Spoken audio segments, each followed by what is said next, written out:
How did my book, What Did Jesus Say, come to be? Why did I write the book? Well, simple, but not simple, right? I came to a point in my life where I began to ask myself, do I really know what Jesus said? In 2018, I had wrote an 18-page paper that talked about what it required to be saved. And out of these 18 pages, 75% of it was actually attributed to Paul, not to Jesus. And so I went on this journey in 2020 of finding out what words Jesus actually said. And through this journey, I took the 4 Gospels and I laid them all out. And I started to figure out which scriptures come together. And I started to create a timeline to the best of my ability.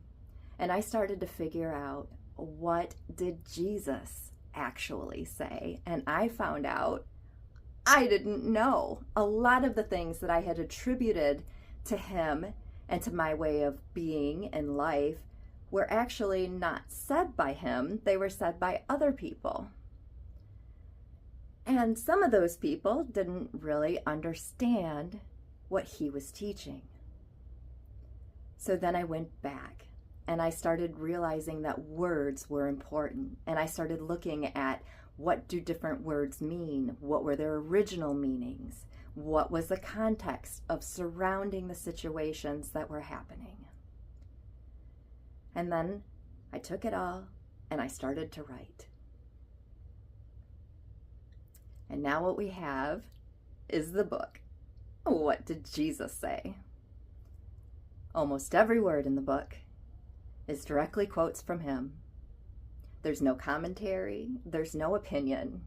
It is all flowing through his story so that you can see it with the total context of everything he was talking about, and not a scripture pick from here and a scripture pick from there and one pick from here, but the total flow of everything together.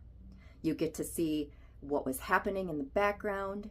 You get to see who he was talking to, which is so important when we read his words. Who is he speaking to? And you get to finally hear his message without any interruptions. No lessons except for the lessons from Jesus himself. I really can't wait to share this book with you on October 1st. What did Jesus say? Come and see. You are invited.